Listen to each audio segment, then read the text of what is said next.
Once again, you are welcome to my channel. You are welcome to Catfish Solution Place. We are presently in episode 23, and I'm talking about the alternative materials for the 2mm formulation. And I think I'll be going straight on this episode. Yeah, I'll be using local fish meal now in order to drop your cost of your cost of production. Yeah, for the last episode, the 2mm, by the time you go up and watch it, you see the ranges that I gave, the cost, and the after we calculated the crude protein, what we get. So for you to alternate the material and still get the same crude protein, that is the essence of you knowing about what we call the feed concentration. It's about you understanding how to alternate different materials to get a very high crude protein. That is how you can reduce your cost of feed formulation. But many people, maybe you are getting it wrong.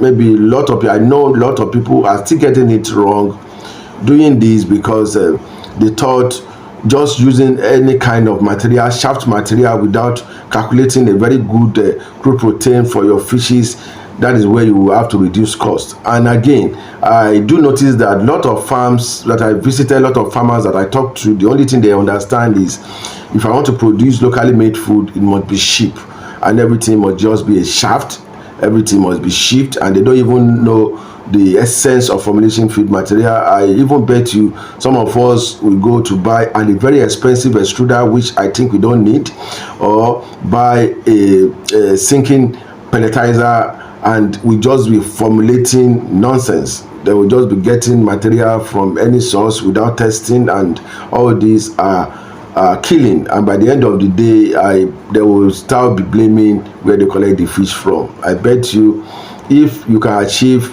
fingerlings at 5 to 6 weeks, standard one, yeah, to 5 to 6 weeks, and you can very good standard one again going to post, you can do 7 weeks, and you can still your post fingerling 7 to 8 weeks, and you can restrict your juvenile from 9 to 10 weeks, 8 to 10 weeks, and you can achieve your jumbo from 10 to 13 to 14 weeks. I think your fishes will not have a problem. Nobody will blame you that your fishes is bad.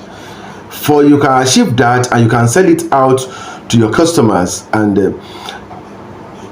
you should be proud of yourself. And if any of your customers tell you your fishes are not doing well, I think it's the best time to tell them your fishes are doing well, because you got them right from the initial stage, from your own processing. So I'm proud of what I give out. That's the truth. I'm just saying it. So, but if you take it to your farm, maybe you overload, maybe you are giving them feed that is not necessarily needs to give them, maybe you are not changing your water regularly, maybe you are not managing the fish very well, and you are telling me if the fishes are not doing well, you need to really check yourself, check your process. I don't have to be in your farm, but mine is to guide you on what to do. If I should guide you and you don't follow up, there are a lot of people you will guide and they will not even follow up. And by the day, they will blame the breeder that is their fish that is having problem. No, not all. I know there are a lot of breeders. There are some breeders that maybe the species, the longevity of their offspring is delayed, and this can cause a little bit delay to fishes. So I think that is there. But if you are proud, if a breeder and you are proud of what you are pushing out, I think you don't need to be blamed. So let us go on. So I'll be using local fish meal. I told you from my the feed we're alternating now, we are using local fish meal. The one I did before is the foreign feed meal I use, foreign fish meal, sorry, and we'll be using the blood meal. If you notice, I didn't use the blood meal from the other one. Why I'm using this is that I'm trying to use a cheaper material. I'm trying to find around a digestible crude protein source that can help me buffer the percentage up. So that is what you should learn very well. Please try to take proper understanding on this. And I'll be using what we call the feather meal. Yeah, I'll be using the feather meal, and I'll be using the soya meal, which is very, very important for my crude protein source, and other sources too as well, fatty, fiber. I'll be using a GNC, that means the granite cake. Yeah, and I told you again, let me just go back a little bit. If you are using soya meal, that is, if you want to produce an extruder, for those of us who have extruder, I would advise you to use the soya meal. And you can use what we call the soya cake too as well, because these are oilless materials, soya materials, ingredient for flakes. The float, this can conveniently help your production in an extruder. And if you are going for GNC, go for the light one, which does not have too much oil. Yeah, that is very, very good for an extruder. But if you are using the sinking food, fine, you can use a toasted soya, which is 100% perfect. I love using toasted soya. If you want to produce toasted soya, you can go around to get a soya. For those of you who can get it very cheap, take it to your backyard, or take it to these our lovely mothers out there that are processing gari. Put it in what they are using, the pot they are using in processing gari. That's the way, and it will get toasted. So that's how you prepare your toasted soya. So after preparing your toasted soya, is for you to take it into the hammer mill, your pulverizer, mix it with other materials and grind it to powder. Make sure that you mix it with other materials to get the powder. Please, again, mix it with other material to get the powder.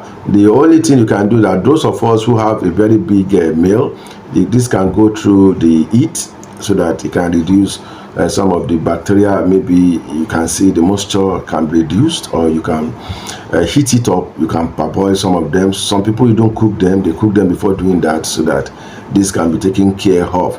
And if you are using GNC, some people get even the granite himself, toast it very well and mix it with the food and grind it.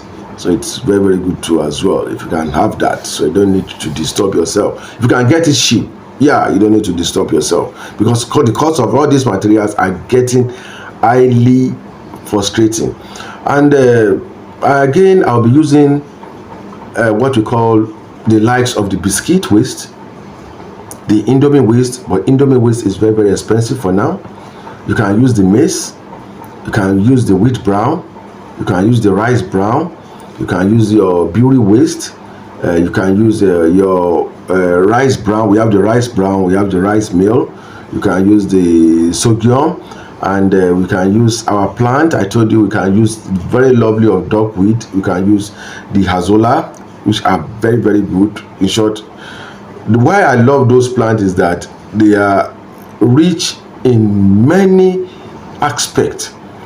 They are rich in many aspects. They help you balance the amino acid of your feed. They help you balance the amino acid of your ingredients. That's why I love using them. So let me tell you how to go about it. And the fish meal, the local fish meal from this formulation I want to put out now. You may be writing it down, because I'll be getting a little bit faster. So you can use make sure that you vet this very well. If you are buying the local fish meal, maybe Senegalese or the stuff, make sure that you get the copy of the report. It is very important, the copy of the analysis, so that you can know how to calculate your crude protein. If you don't get the copy of the analysis, you may not know how to calculate it. It will not balance, because you just be calculating rubbish and you'll be giving your fishes rubbish. That's the truth. So if you are using local fish meal, if you are using the likes of 65%, the prices are down. But I told you I'll just be using a simple price. This price is not existing. I'm just using it to calculate, so that I can get a proper calculation. Yeah, so I'll be using 65% fish meal, and I'll be putting the cost at $5.50 per kilo, and I'll be using just 20 kilo for this formulation. And I'll be using the likes of the blood meal. The blood meal is almost about 85 to 90% crude protein. Yeah, so I'll be using blood meal, and then I'll be using just 10 kilo for my 100 kilo formulation. And why I'm using this is that because blood meal is very, very rich, And depending on the blood meal you are having now, please don't go to get unwanted blood meal around, because there are a lot of disease carried blood meal. There are a lot of mismanaging blood meal. Those people that you get it from are not managing it well. Some of the blood meal you get shaft inside the blood meal, you get stones, you get dust into all this, and these are not good. All this comes back to have your fish started having crackhead disease and stuff. So I will advise you to get, maybe if you get a foreign blood meal is there, try to get it. And if you want to get a blood meal yourself, get a very good one that is coming directly from the cows. Maybe cows you are using, maybe you are close to them in abattoir, so go there and get a very good one for yourself. So once you get this very good one for yourself, dry them up yourself. Once it is dried up, take them and grind them yourself. And if you want to grind them, make sure that you put some salt into it when you are drying it, so that this can kill some of these bacteria inside, so that this will be pure. And grind them, or you heat them very well to kill all this. Maybe you have sun, you heat it very well, so, and it will be okay. So, and I told you I'll be using the feather meal. Yeah, feather meal, you can get feather meals from Roller's processor. You can go there to because there's machine, not all machines that can grind it. So what you do is that after you might have dried it, you might have processed it very well, maybe you put salt, you parboil it a little bit, you dried it. After it is dried, you can collect, maybe just, you have to use fewer of blood meal, feather meals too, and you have to use fewer of blood meal too, because of much they are highly rich in protein, so you need to reduce them.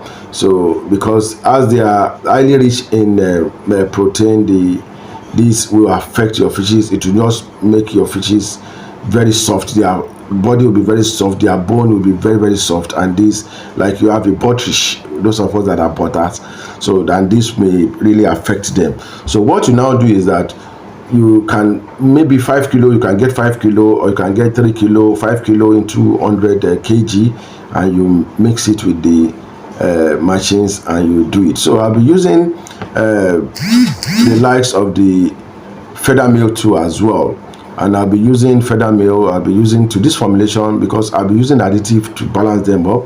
I'll be putting 15%, I'll be putting soya meal for 15%, I'll be putting GNC for 20%, I'll be putting the likes of my duckweed, my azola, my indomie biscuit, stuff that I can get. I can put that to 20%, so that will runs to me, I will be having a total of 100 kilo. So from this episode 2, I will round up this episode 2, and I will continue with the episode 23. So from the episode 23, I will continue with this alternative formulation. So we are doing this in order for the topic not to really bore you, and we are doing this because we are putting up on social media, and we need a length that we have to put it. That is how we are cutting it to that length, so that if we exceeded the length, it may not enter into some of the social media we put it, so that other people too can really enjoy it despite you watching it on YouTube. So I'll be saying bye bye for today, so make sure that you stay tuned for our episode 24 now. So thank you, and God bless you all.